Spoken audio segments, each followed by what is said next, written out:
The front door clicked open, a sound I'd grown to both anticipate and dread. It was the sound of her return, her carefree footsteps echoing in the hallway. Sarah. My wife, or, as I'd recently come to know her, the woman who'd shattered the life we'd built together, piece by agonizing piece. I'd always prided myself on being observant, a quality that had served me well in my work as a detective. It was what had initially drawn me to Sarah. She was vibrant, yes, but beneath the surface, there was a complexity that intrigued me. Now, it was that same observation that had led me down this agonizing path. I'd noticed the subtle changes first.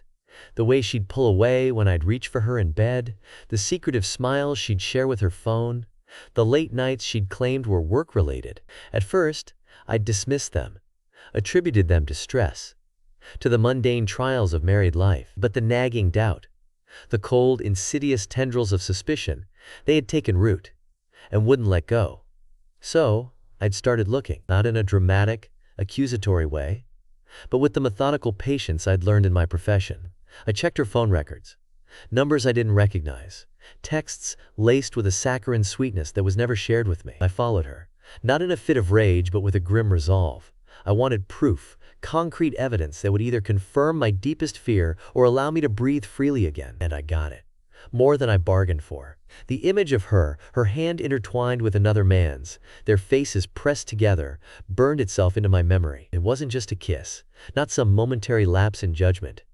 It was a full-blown affair, a meticulously crafted betrayal. The discovery wasn't sudden, but rather a slow, agonizing bleed. Each piece of evidence chipped away at my heart, at the foundations of our life. For weeks, I lived a double life, the man she thought she knew, and the one who was silently drowning in her deceit. I played the role of a loving, unsuspecting husband, all the while crafting my plan. This wouldn't be a shouting match, not a scene filled with tears and recriminations. My pain demanded a different kind of justice. It would be cold, calculated, and undeniably devastating. The house was quiet, almost unnervingly so. I'd sent our son, Leo, to his grandparents for the weekend, under the guise of a special treat. He was a sensitive boy, and I couldn't bear the thought of him witnessing any of this. Sarah had no idea. She'd been busy, lost in her own world, preoccupied with a man who wasn't me. I heard her keys jingle, the lock turn, and that familiar click of the door. She walked in, a bounce in her step, her face flushed with some unseen excitement. "Honey, I'm home," she called out, her voice a melody that now grated on my nerves. She didn't look at me, her eyes darting around, searching for my presence. I was in the living room, the staging of my plan complete.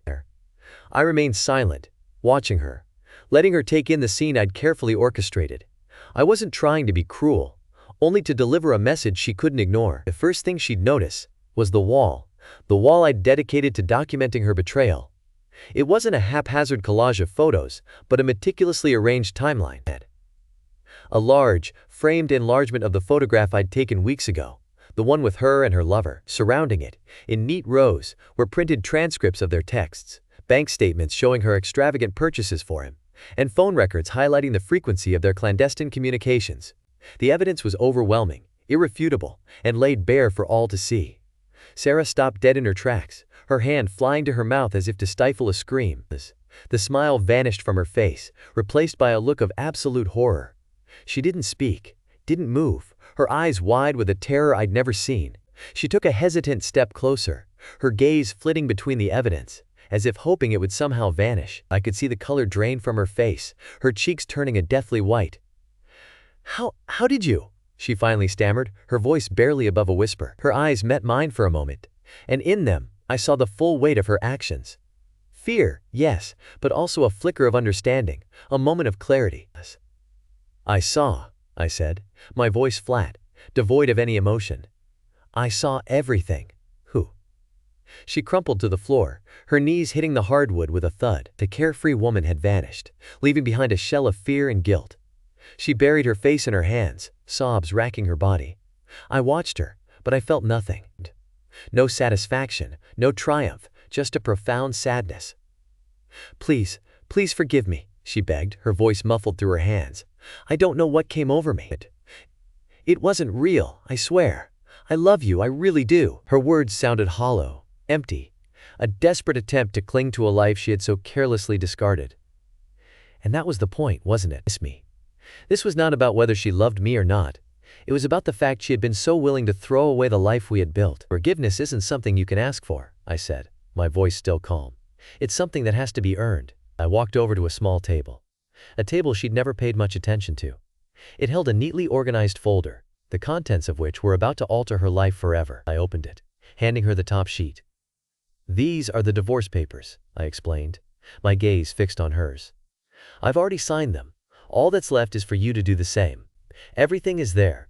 The division of assets, the custody arrangements, everything we agreed on as a couple. And I intend to honor that. I will also add that you will not be seeing Leo without supervision.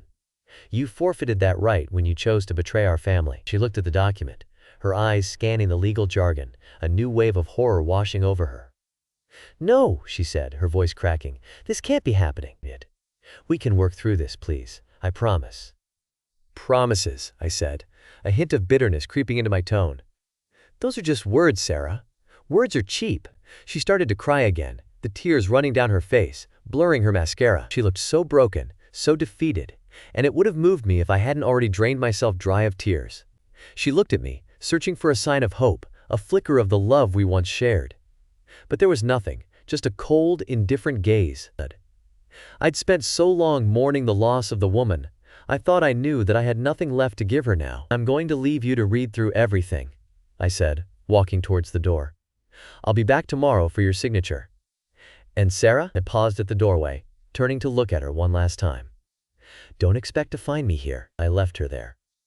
A crumpled figure on the floor, surrounded by the shattered remnants of her deceit. I walked out into the night. The silence behind me a testament to my victory. A victory tinged with the bitter taste of loss. I knew it was a risk to walk away from the house for the night, to not make sure she didn't try something or run. But I just didn't care anymore. I delivered my message, and now it was time to start building my life again. The life she'd so willingly tried to destroy. Death. The night was long, but for the first time in weeks, I felt a strange sense of peace. The pain was still there, a dull ache in my heart, but it was accompanied by a sense of closure. It was finally over. And tomorrow, I would start again.